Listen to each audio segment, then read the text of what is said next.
Imaginad una novela con este escenario.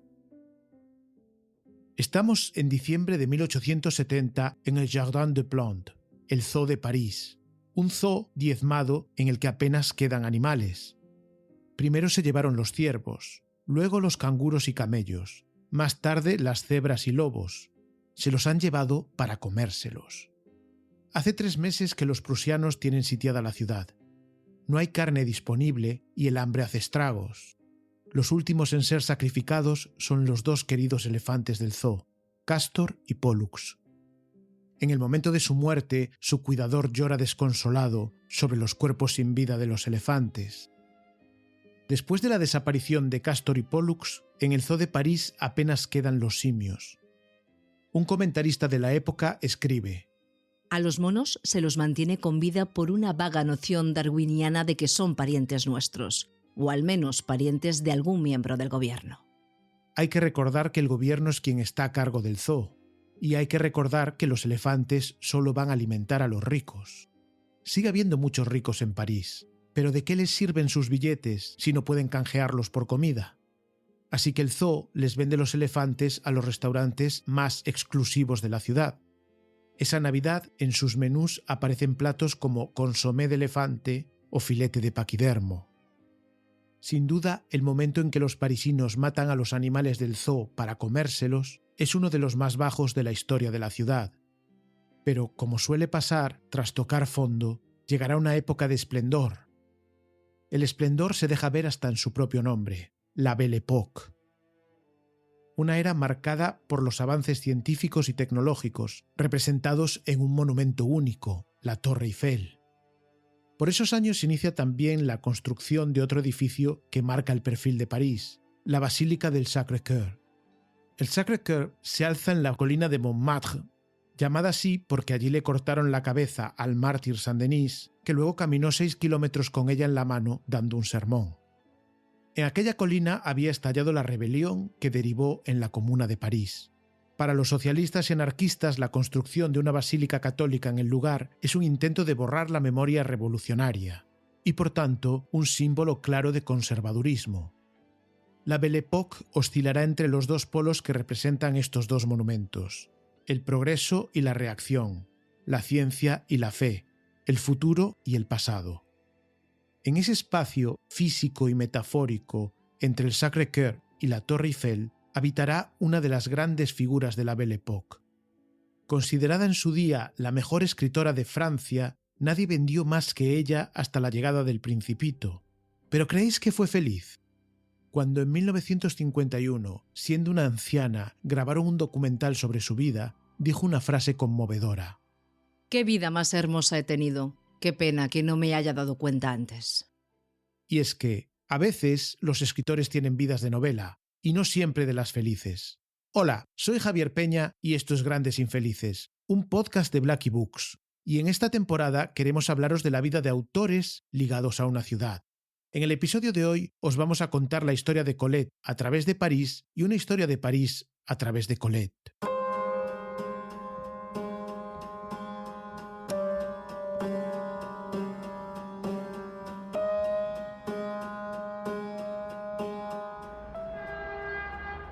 Próxima parada, Palais Royal.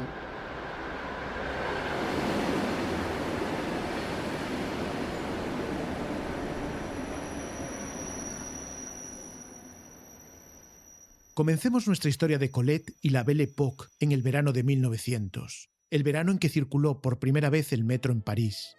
El día de la inauguración, el diario La Fronde, el primero de Francia dirigido por una mujer, envió una periodista a cubrir la noticia. Esa periodista se subió al metro en la estación del Palais Royal. Para ello, tuvo que atravesar la entrada diseñada por Hector Guimard para el subterráneo. Seguro que habéis visto 1000 veces las entradas de Guimard, porque se han convertido en uno de los iconos de París. El hierro fundido, esmaltado en verde, se curva dando un aspecto de planta, de naturaleza. La obra de Guimard es un hito del Art Nouveau, tanto que en París llamaron a ese movimiento artístico Style Métro. El Art Nouveau fue el movimiento propio de la Belle Époque, porque rompía con la rigidez establecida y suponía un canto a la libertad. Así fue la vida de Colette, nuestra protagonista de hoy. pero llegaremos a eso. De momento, debemos volver al día de la inauguración del metro en el verano de 1900. Ese día, la periodista de La Fronde está a punto de presenciar la primera víctima mortal del nuevo medio de transporte.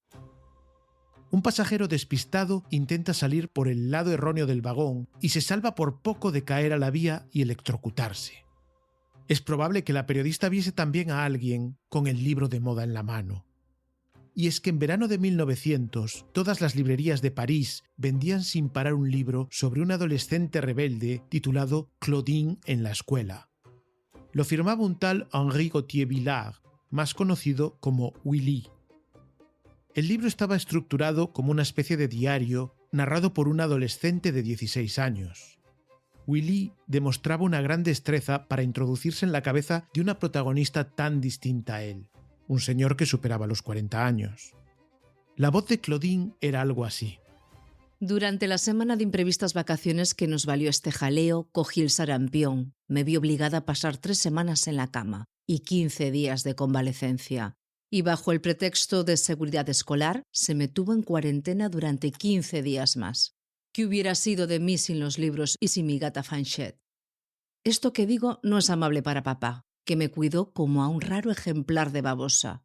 Convencido de que hay que dar a una enferma todo lo que se le ocurre, me traía marrons glacés para hacerme bajar la temperatura. Esa voz y los contactos que tenía Willy dentro del mundo de las letras propiciaron que en 1900 se convirtiese en el escritor de moda. El dramaturgo Sacha Guitry dijo una frase que se hizo popular: «Solo Dios y quizás Dreyfus son tan famosos como Willy». Se daba la paradoja de que Dreyfus y Willy, los dos únicos que tenían parangón con Dios, eran famosos por algo que no habían hecho. Dreyfus no era un espía y Willy no había escrito Claudine. ¿Quién lo había hecho entonces? Para responder a esta pregunta tenemos que descender en la misma estación de metro en la que se subió nuestra periodista de La Fronde. Si hoy nos bajásemos en esa parada, una de las salidas nos llevaría a la plaza donde está la Comédie Française. Esa plaza en la actualidad se llama Place Colette. Sí, se llama Place Colette y no Place Willy, porque fue Colette quien escribió esos libros. Willy, su primer marido, simplemente se los robó, como veremos a lo largo de esta historia. En la Place Colette estaremos solo a unos pasos del apartamento con vistas a los jardines del Palais Royal en el que la escritora vivió la última década de su vida. En los años 50, los transeúntes que pasaban por delante del Palais Royal distinguían perfectamente la ventana de Colette. De ella surgía siempre una potente luz azul, como un faro en mitad del mar. Los transeúntes lo bautizaron como el Fanal Azul, y así será como titule Colette su último libro de memorias, El Fanal Azul. En él escribe: Me mezo sobre mi ancla, bajo el fanal azul, que no es otra cosa que una fuerte lámpara comercial azul. La lámpara le ha soplado a mis vecinos el nombre con el que la han bautizado, el nombre de una luz que surca los mares. Señora Colette, me dicen, no se imagina lo bonito que estaba su fanal ayer en la niebla. Como ella misma explica, el origen del fanal es la lámpara azulada que ilumina las páginas que lee y escribe a lo largo del día. En esos últimos años, Colette padece una artritis tan violenta que debe desplazarse en una aparatosa silla de ruedas. Para subir y bajar las escaleras del apartamento, 2 personas robustas tienen que cargar con la silla en brazos. Por eso pasa casi todo el día en una cama en el salón, leyendo bajo el azul de esa lámpara. Y por eso el fanal es siempre visible para los transeúntes. No puedo ocultarles nada, ni siquiera el momento en que el resplandor del farol azulea la cafetera marrón y la jarra de leche blanca. Cada vez distingo menos entre las horas de la noche y las horas del día. La hora de leer, de escribir, de mirar, todas son buenas. Colette es una celebridad, y junto a la cama del salón, iluminadas por la luz del fanal, hay cajas de chocolates, bandejas con frutas y jarrones con flores, regalos de sus admiradores. Es en esa última década cuando al fin recibe los méritos que antes le habían negado.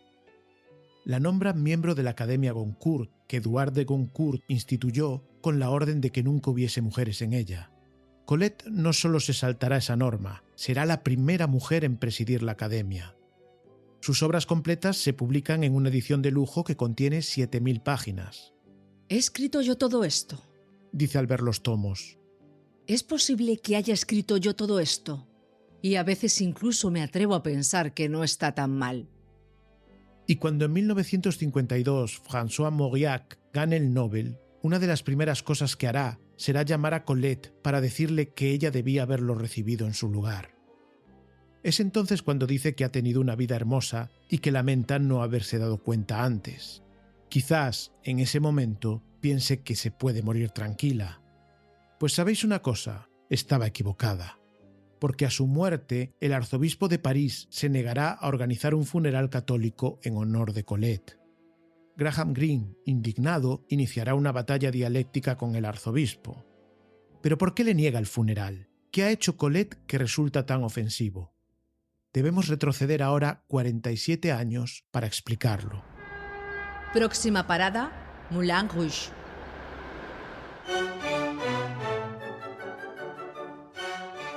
Si tuviésemos que elegir un cliché de la Belle Époque, ese sería el Moulin Rouge. Si tuviésemos que elegir una banda sonora, sería esta. El Galope Infernal de Offenbach, la música que popularizó el can-can en el Moulin Rouge.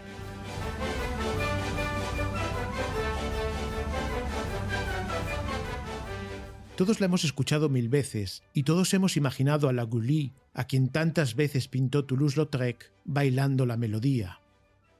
Hoy, el Moulin Rouge es uno de los lugares más desangelados y decepcionantes del París turístico. Es un lugar muerto, de cartón piedra. Pero todos los clichés estuvieron vivos en algún momento, antes de convertirse en clichés.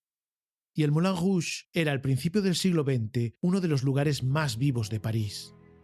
Los ciudadanos de la Belle Époque tenían una sed creciente de ocio y muchos calmaban esa sed en los espectáculos de variedades. No hubo otro cabaret tan famoso como el Moulin Rouge.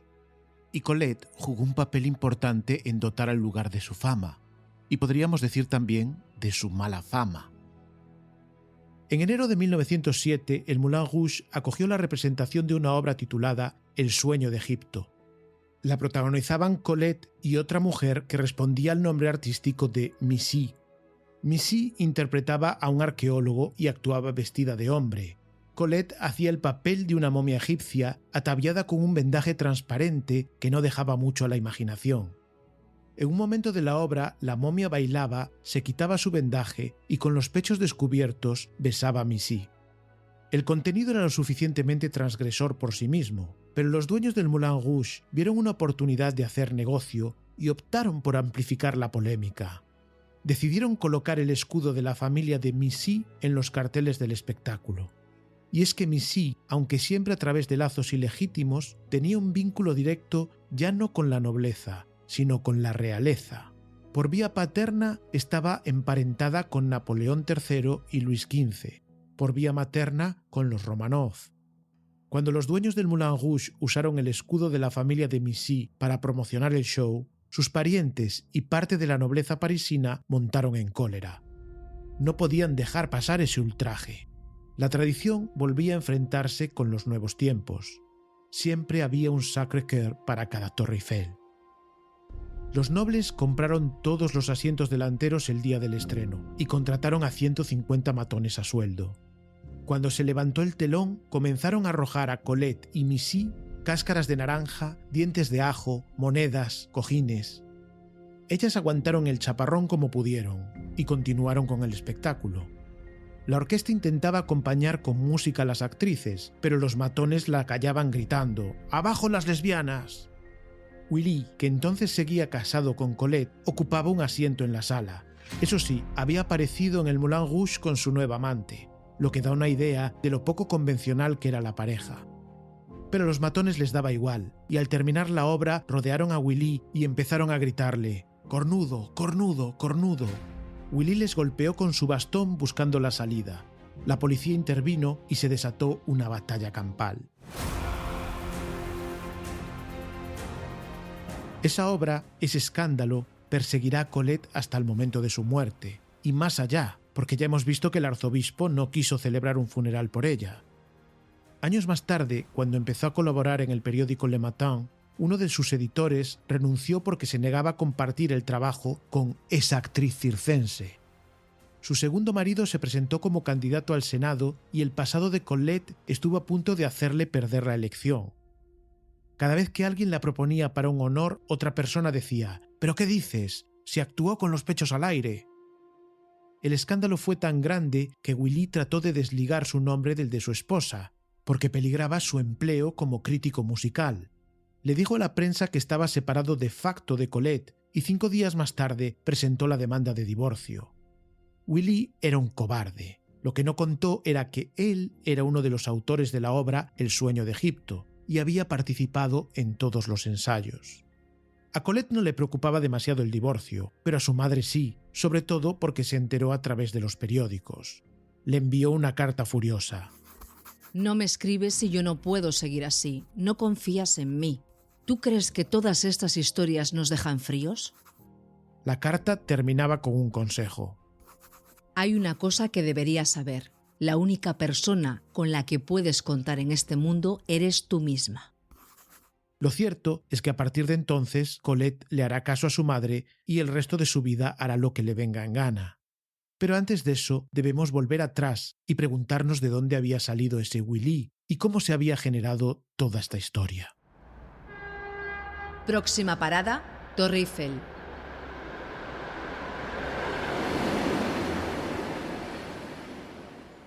Viajemos para ello a 1889. Viajemos al campo de Marte, donde se alza la Torre Eiffel. 1889 es el año de la Exposición Universal, el año en que se inauguró la torre de Gustave Eiffel. La Belle Époque, ya lo hemos señalado, es la era de los avances tecnológicos y científicos. Aparecen los automóviles, el metro, los aeroplanos, el cinematógrafo, la radio, el teléfono. La torre, entonces, simbolizaba esos avances. Hoy simplemente simboliza París. Pero no siempre fue así. En sus primeros años le llovieron las críticas. La llamaron esqueleto fálico, supositorio sólido. Guy de Maupassant decía que comía a diario en el restaurante de la Torre porque era el único lugar de París donde no tenía que ver la maldita Torre Eiffel. En cambio, la Colette de 16 años deseaba ver la Torre Eiffel. Era una adolescente curiosa de un pueblecito de Borgoña fascinada por París, como lo sería después Claudine. Colette llevaría siempre su origen marcado en su acento, que nunca perdió. Aunque uno no sepa mucho francés, solo unos segundos oyéndola hablar sirven para percibir el acento especial de Colette. Nous étions des fervents de la campagne pure, des animaux sauvages qu'on y trouve, des plantes et de tout ce qui est encore pour moi tellement séduisant, tellement attachant. En 1889, Colette aprobó sus exámenes de secundaria y su padre, el capitán Colette, la llevó a París para celebrarlo. Aquí creo que es necesario aclarar que a pesar de la habitual confusión, Colette no era el nombre de la escritora, sino su apellido. Se llamaba Sidonie Gabrielle Colette, y por tanto su padre era el capitán Jules Colette. El capitán viajó con su hija para conocer la Torre Eiffel, como premio por sus buenas notas, y aprovechó para llevarle un gran pescado de regalo a un conocido que había sido militar como él. El hijo de este militar era un crítico musical de 30 años, 14 más que Colette. Se llamaba Henri, pero todos lo conocían como Willy. Fue en esa visita a París cuando Colette se enamoró de él, y comenzaron a cartearse en secreto. Nunca ocultó que le parecía feo y panzón, pero a Colette le atraían su carisma y su trabajo en el mundo cultural. En el relato Le Tendron escribe el siguiente diálogo. ¿No me dijiste que a los 16 tú misma te enamoraste locamente de un hombre calvo de 40 años que parecía tener el doble de esa edad? Willy y Colette se casaron en cuanto ella cumplió los 20 años. Nada más terminar la ceremonia, él se marchó a escribir su columna del periódico y la dejó sola. En ese momento, ella se dio cuenta del error que había cometido. Se mudaron a París y el primer año de casada fue el más infeliz de la vida de Colette. Willy sufrió un mal de muchos parisinos de la época. Para definirlo, se acuñó el término neurastenia. se caracterizaba por el cansancio moral, la sensación de vacío, el letargo y el aburrimiento. La sociedad avanzaba más rápido de lo que los seres humanos eran capaces de asumir. Escribió Zola: Estamos hastiados de nuestro progreso industrial, de la ciencia. Vivimos en una fiebre y nos gusta escarbar más hondo en nuestras heridas. Es difícil no asociar la neurastenia de las primeras décadas del siglo XX a la que vivimos en las primeras décadas del XXI, con la omnipresencia de lo digital, las redes sociales y la inteligencia artificial. El resultado de ese desfase en el siglo XX fue la llegada del fascismo. En el siglo XXI, volvamos a Colette. Colette también es hija de esa época, aunque su malestar tenía otro origen. Su día a día en los primeros años de matrimonio consistía en acompañar a su marido por la mañana a desayunar a un bar donde solo había hombres de reparto, y luego, cuando él se iba a trabajar al periódico, volver a casa y disfrutar, en sus propias palabras, de el ocio de un prisionero y el descanso de un inválido. Colette soñaba que se moría y resucitaba en su pueblo de Borgoña, allá donde brilla el sol, dijo, y la mantequilla es barata. La mujer que conquistaría París padecía, al llegar a la capital, eso que expresó Simmel: en la ciudad uno está solo entre todos los demás. Tanto Willy como Colette buscaron llenar ese vacío. Él en una lucha denodada por ganar dinero, ella en una carrera por consumir nuevas experiencias, amantes masculinos y femeninas y escándalos como el del Moulin Rouge. La vida de Colette hace más de 100 años anticipó mucho de lo que somos ahora.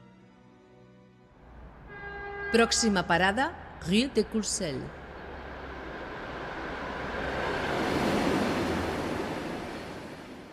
En 1897, el matrimonio se mudó desde su primer apartamento en París a uno más lujoso en la Rue de Courcelles. Era la misma calle donde Marcel Proust aún vivía con su madre. Proust mantendrá una relación cordial con Willy y Colette, aunque no se puede decir que fueran amigos. De hecho, se planteó enviarle a Colette el manuscrito del primer tomo de En busca del tiempo perdido, pero recordó que había tenido un encontronazo con ella y pensó que tal vez le guardase rencor, así que no lo hizo. La nueva casa de Willy y Colette ocupaba un ático en uno de los edificios cuya construcción había impulsado el barón Haussmann a finales del siglo XIX. La renovación urbana que Haussmann aplicó en París sentó las bases del urbanismo moderno. Los nuevos tiempos y los nuevos medios de transporte no podían llevar su velocidad al laberinto de calles que conformaban el viejo París. Haussmann dibujó una nueva capital que giraba alrededor de los bulevares, grandes avenidas que ocupaban el lugar donde antaño se levantaron las murallas de la ciudad. De hecho, el nombre boulevard proviene del holandés boulevard, que significa baluarte. Bajo su gestión se construyeron 34.000 edificios abuhardillados que cambiaron la imagen de París para siempre. La transformación que embelleció París tenía sus motivos ocultos. Ayudó a separar más a ricos y pobres y dificultaba que se levantasen barricadas al hacer las calles más amplias. La lucha entre progreso y reacción, la Torre Eiffel contra el Sacré-Cœur, siempre estaba presente. Los edificios de Haussmann estaban destinados a gente adinerada. Willy y Colette no lo eran cuando se casaron. Entonces, ¿cómo llegaron a acceder a uno de esos apartamentos? La respuesta está en la maquinaria editorial que Willy construyó de la nada. Willy quería escribir, pero le tenía pavor a la página en blanco, así que pensó que quizás era mejor que escribiesen otros y firmar en las obras. Esa idea fue el origen de una verdadera fábrica de novelas, en la que otros escribían y él publicaba con su nombre, como antes había hecho Alejandro Dumas. Hay quien dice que Willy anticipó el modelo de Hollywood. Él esbozaba una premisa de unas pocas páginas y luego buscaba el escritor fantasma adecuado para desarrollarla. Finalmente la corregía y ponía su nombre.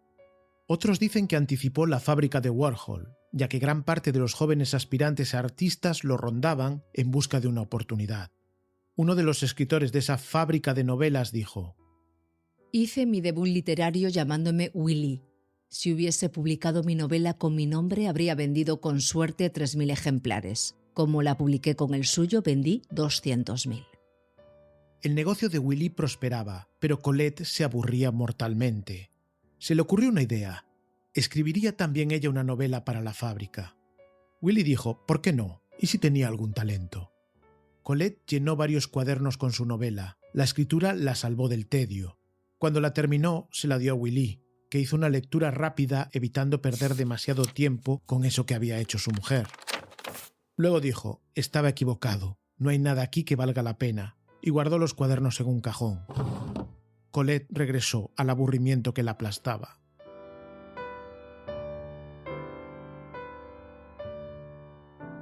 Unos meses más tarde, los padres de Willy les anunciaron que les iban a hacer una visita. Aquella visita cambiaría la vida de Colette y revolucionaría el mundo editorial francés. Willy decidió arreglar la casa antes de recibir a sus padres, y una de las cosas que arregló fue el cajón en el que había guardado los cuadernos. «¿Qué es esto?», dijo al abrirlos. Abrió el primero y dijo: «Ah, es la tontería esa que escribió Colette». Pero antes de deshacerse de él, leyó unas líneas. «Interesante», dijo. Cogió el segundo cuaderno, luego el tercero, luego el cuarto. Finalmente dijo: «Dios, soy un imbécil», y salió corriendo a buscar a un editor. Colette contaba esto en una entrevista. Alors il a eu en effet une réaction que je n'ai pas oubliée. Il a dit: «Nom de Dieu, je ne suis qu'un con». Et puis il a mis son chapeau à bord plat et il est parti chez Ollendorff. Había nacido la primera de las 4 novelas de Claudine, un rotundo éxito de ventas y un escándalo aún más rotundo. Los libros de Claudine se ocultaban a las jóvenes francesas. Simone de Beauvoir recordaba que había tenido que leerlos a escondidas, y el Vaticano los incluyó en su lista de libros prohibidos. Muchos críticos aseguran que Claudine inventó a la adolescente moderna. Rosa Montero, en el libro El amor de mi vida, afirma que Claudine es el precedente de Lolita. Claudine es una especie de Lolita pionera, una protonínfula aparecida medio siglo antes de que Nabokov creara a su perversa, trágica e inolvidable niña. Sin duda Nabokov conocía la obra de Colette. En su autobiografía Habla memoria, llama a Colette a su primer amor infantil, una pequeña de 9 años cuyo verdadero nombre era Claude, en una de esas casualidades de la vida que tanto le gustaban al escritor ruso. Entre los muchos inventos de la Belle Époque, uno no poco importante, el de la adolescente moderna, es obra de Colette. Próxima parada, Palais de Justice. Fue entonces, al estallar el fenómeno Claudine, cuando Sacha Guitry acuñó aquella frase de que solo Dios y quizás Dreyfus eran tan famosos como Willy. Poner a Willy a la altura de Dreyfus en aquellos años era mucho decir. Trasladémonos al Palais de Justice, un impresionante complejo histórico en la Ile de la Cité, el corazón de París, para comprender la importancia de Dreyfus en la época. Dreyfus era un militar judío de origen alsaciano al que acusaron falsamente de espiar para los alemanes y condenaron a cadena perpetua sin pruebas en la Isla del Diablo. Solá, indignado, escribió J'accuse en defensa de Dreyfus, enumerando los abusos e injusticias del proceso. Solá acabó juzgado en el Palais de Justice por difamar al ejército. Lo condenaron a 1 año de cárcel solo por decir la verdad. Aunque Solá no llegó a cumplir un solo día de condena, fuera del palacio se formaron tales alborotos entre partidarios y detractores de Dreyfus que a punto estuvo de estallar una revolución. Todo el mundo se posicionaba y Willy, un antisemita convencido, lo hizo en contra de Dreyfus. Cuando un diario recogió firmas para pedir la celebración de un nuevo juicio, Willy se negó a firmar. Eso provocó el comentario brillante de uno de sus colegas. «¿Cómo?», dijo, «¿que Willy no ha querido firmar la petición? Pues debe ser la primera vez que Willy rechaza poner su firma a algo que no ha escrito él». Era Vox Populi en París que Willy no escribía los libros que firmaba, pero esos libros, los libros que escribió Colette, eran cada día más populares. Para que os hagáis una idea de lo populares que eran, debemos permanecer en el Palais de Justice, porque allí se celebró otro juicio que atrajo la atención del país entero: el proceso contra los anarquistas de la banda Bonnot. Entre los miembros de la banda había una mujer llamada Rirette Maître-Jean, que podía ser sentenciada a muerte, pero cuando testificó se ganó a todos los presentes, incluido el jurado. ¿Sabéis por qué creían los periódicos de la época que lo había conseguido? Porque se parecía a Claudine. El pelo corto y su manera de vestir recordaban al personaje de Colette, y eso le había otorgado la simpatía de la gente. Finalmente, aunque 4 de sus compañeros fueron condenados a muerte, Riguet fue absuelta. Hasta ese grado había llegado la popularidad de Claudine. Para conseguir un apoyo tan masivo, los libros contaron con un aliado muy poderoso, el teatro. El teatro era una de las principales atracciones de la Belle Époque. Más de 500.000 de parisinos lo frecuentaban al menos una vez a la semana. Willy tuvo una idea. Podían adaptar Claudine al teatro. No solo eso, podían aprovechar para vender productos de Claudine, lociones, helados, cigarrillos, perfumes o caramelos, todos ellos con la marca de Claudine. Si antes decíamos que Colette inventó a la adolescente moderna, es posible que Willy inventase el merchandising moderno. El resultado fue que Willy se hizo famoso y millonario por algo que no había escrito. Pero ¿y Colette? ¿Cuánto ganaba Colette por algo que sí había escrito? Por cada uno de los volúmenes de Claudine, Willy le daba a Colette 300 francos, que ella gastaba en chocolate y medias de seda para su madre. Mientras él ganaba millones, le daba a la autora real poco más que el salario de un mes de un oficinista. El abismo entre Colette y Willy se fue ensanchando. Colette se dio cuenta de cómo Willy la manipulaba y escribió sobre ello en los libros de Claudine. Una criatura doblegada, inconsciente de su cadena. He aquí lo que ha hecho de mí.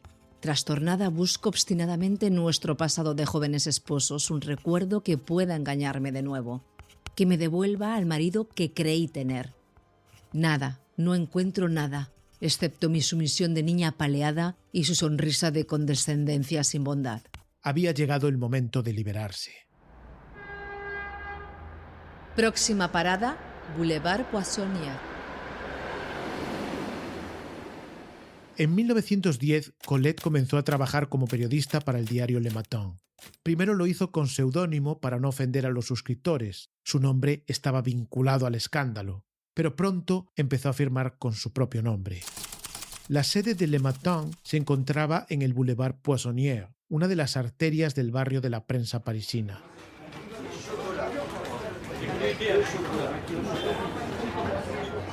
Allí tuvieron sus oficinas algunas de las grandes cabeceras francesas.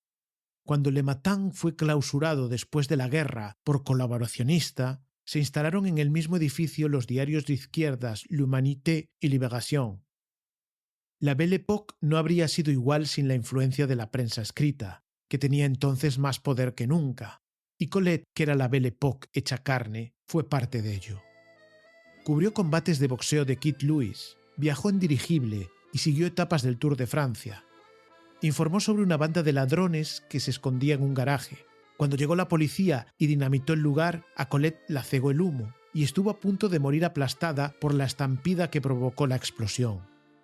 En ese momento Colette ya volaba libre, pero ¿cómo era posible si la habíamos dejado bajo el yugo de Willy?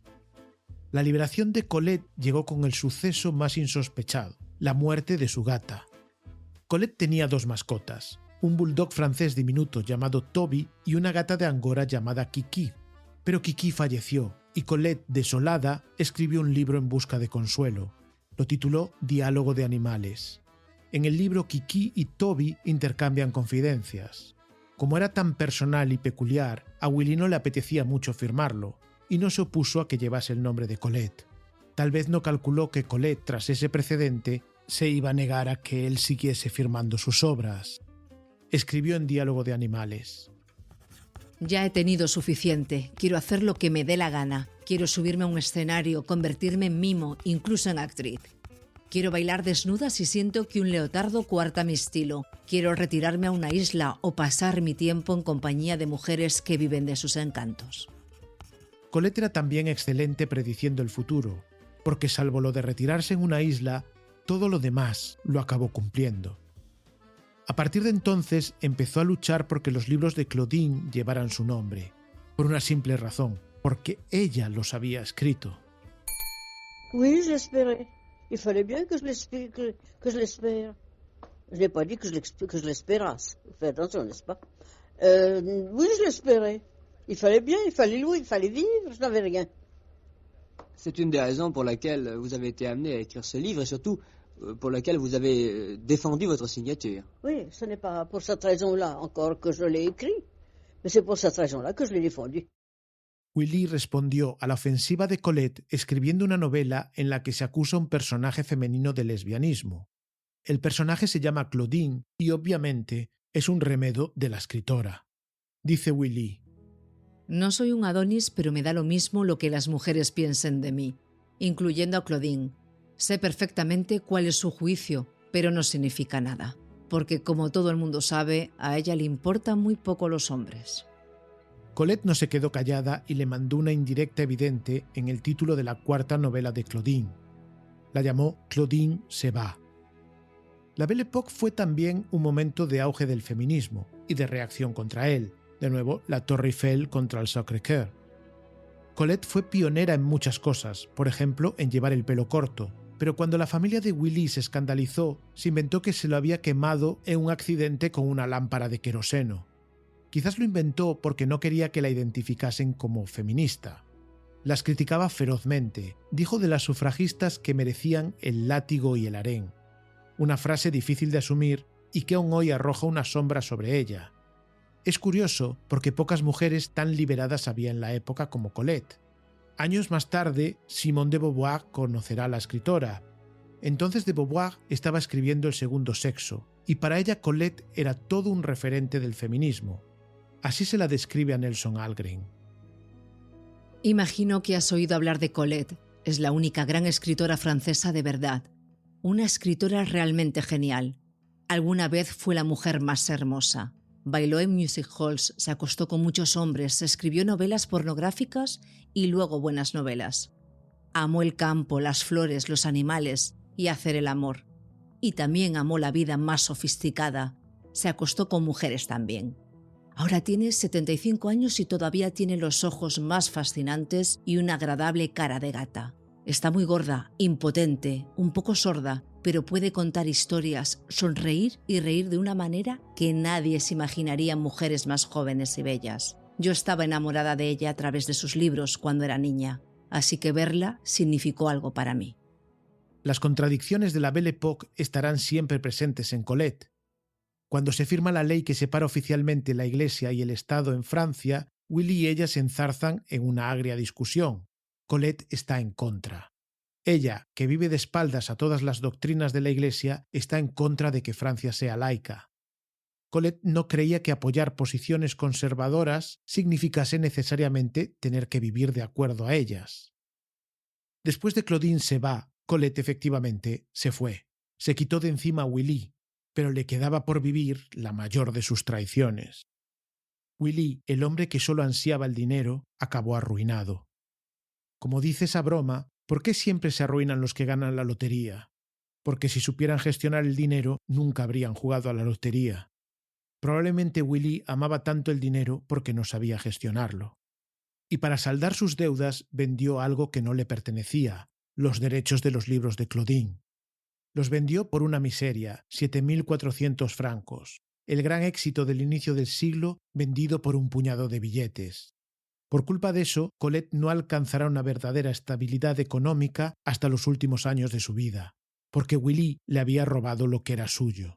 Nunca le perdonaría esta traición, le escribió un amigo. Dadas las condiciones bajo las cuales Willy cedió las 4 Claudines, uno tiene que deducir que quiso asegurarse de que para siempre, incluso después de su muerte, yo nunca recuperaría la posesión de esos libros que son míos. Quedé profundamente abrumada, querido amigo, y se lo dije. Él respondió a mi grito de desesperación con una carta fría, casi amenazante. Creo que todo ha terminado entre nosotros.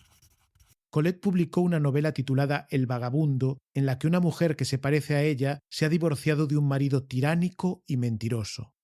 Por mi parte, jamás conocí en él otra genialidad que no fuese la de mentir. Ninguna mujer tuvo tanto como yo que medir, admirar, temer y maldecir su furor por la mentira. Mentía febrilmente, voluptuosamente, infatigablemente, casi involuntariamente. Para él, el adulterio era solo una de las formas y no la más placentera de mentir. Como se puede comprobar, Colette tenía otra característica que la hace muy actual. Canalizaba su vida en la ficción. Como dijo de Claudine, soy yo y no soy yo. C'est moi et ce n'est pas moi. Ça a peut-être été un petit moi d'autrefois, dont le plus sympathique que je pourrais dire, c'est une sorte de sauvagerie, dirais-je, dynastique. Esa manera de autoficcionarse hace que podamos seguir su crisis matrimonial y su liberación a través de sus novelas. Las peleas que hoy se llevarían a cabo en televisión o redes sociales, Colette y Willy las desarrollaron a través de libros. Y con esos libros llegó el fin del matrimonio, cuando la Belle Époque también tocaba su fin. Próxima parada, Boulevard des Capucines.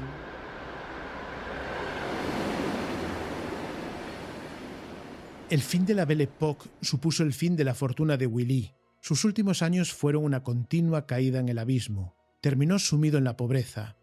Sus amigos del teatro hicieron una colecta para ayudarle a sobrevivir. Contactaron con Colette por si quería participar, pero ella les dijo que no. La vida de Colette, en cambio, solo hizo crecer. Escribió Chérie, su obra maestra. Hizo el libreto para una ópera de Ravel, y en 1935 fue elegida en una encuesta como la mejor prosista de Francia entre todos los escritores vivos. Pocas vidas más completas que la de Colette. John Updike dijo de ella: En el ring de la vida, pocos le habrían aguantado 10 asaltos a Colette. Pero como ya señalamos, hasta que estuvo postrada en la cama del salón del Palais Royal, sus finanzas no se recuperaron del robo de los derechos de Claudine. El impulso económico llegó gracias a otro invento de la Belle Époque que no podemos dejar pasar en este episodio. Por eso hemos viajado al Boulevard des Capucines, en concreto al sótano del Gran Café el 28 de diciembre de 1895. Ese día, dos hermanos, los Lumière, proyectan por primera vez las películas que han rodado con su invento, el cinematógrafo. Apenas 30 personas han pagado la entrada de £1 para ver el invento.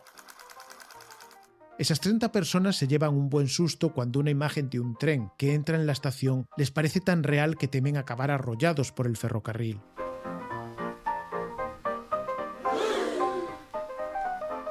En los días posteriores, las colas para ver el cinematógrafo se acumularán en el boulevard.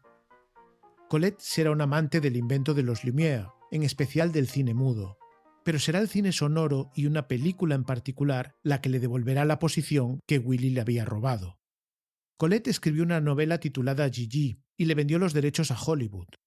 Minnelli rodará una famosa película basada en la novela, aunque Colette no llegará a verla. Cuando se estrene, ella ya habrá muerto. Pero sí estaba viva cuando Gigi fue un éxito en Broadway, y eso le permitió hacer una última gran aportación al mundo de la cultura. Un día Colette y su tercer esposo se encontraban en Montecarlo. Ella estaba ya en silla de ruedas y le pidió a su marido que la empujase hasta la playa. Cuando llegaron, se encontraron con que estaban rodando una película de bajo presupuesto. Colette contempló el rodaje. La película se filmaba al mismo tiempo en inglés y en francés. Un actor rodaba en inglés y luego lo sustituía su homólogo francés. Así con todos, menos con una de las actrices que hablaba perfectamente los dos idiomas. Colette dio orden de que la chica fuese a verla esa tarde a su habitación. Cuando llegó, le preguntó cómo se llamaba. Audrey, respondió ella, Audrey Hepburn. Colette le dijo que quería que interpretase en Broadway el papel de Gigi. Pero si yo apenas sé interpretar, dijo Audrey, yo soy bailarina. Colette no le hizo caso y continuó la conversación. Cuando se despidieron le regaló una foto con una dedicatoria. Para Audrey, el tesoro que encontré en la playa.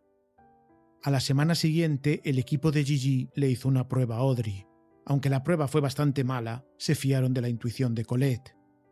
Ese papel en Broadway fue el gran empujón para la carrera de Audrey Hepburn. Su descubrimiento fue, probablemente, el último gran regalo de Colette a la cultura universal. Última parada, Palais Royal.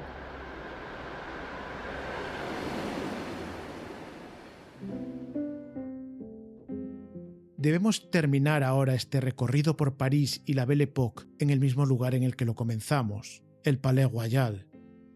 El faro azul que guiaba a todos los transeúntes al apartamento de Colette se apagó en 1954. A solo unos pasos de su casa, a unos pasos del fanal, Colette recibió el mayor de los homenajes. Se convirtió en la primera mujer a la que la República Francesa dedicó un funeral de Estado por sus logros individuales. Su ataúd fue exhibido en el Cour d'honneur del Palais Royal. Si conocéis París, es el lugar en el que hoy se encuentra un conjunto escultórico de columnas truncadas de diferentes tamaños. Sobre la caja colocaron una enorme bandera de Francia. La ceremonia estaba prevista para 2.500 personas, pero la policía notó desde primera hora que los parisinos se agolpaban para dar el último adiós a Colette, especialmente las parisinas. Esta vez no era como en el Moulin Rouge para arrojarle cáscaras de naranja, era más bien como con los elefantes Castor y Pollux para llorar la pérdida del último vestigio de una era. La policía abrió las puertas y más de 6.000 personas pasaron a despedirse de una mujer a quien su marido trató de robárselo todo, pero ella consiguió liberarse y convertirse en un símbolo de París, un símbolo de la época de esplendor en que aquella ciudad era la capital del mundo. La mujer a la que abuchearon y arrojaron desperdicios, a la que cerraron las puertas, acabó siendo amada por todos. Bueno, por casi todos. El arzobispo de París no la amaba mucho, pero a veces que algunas personas no te amen es la mayor de las victorias.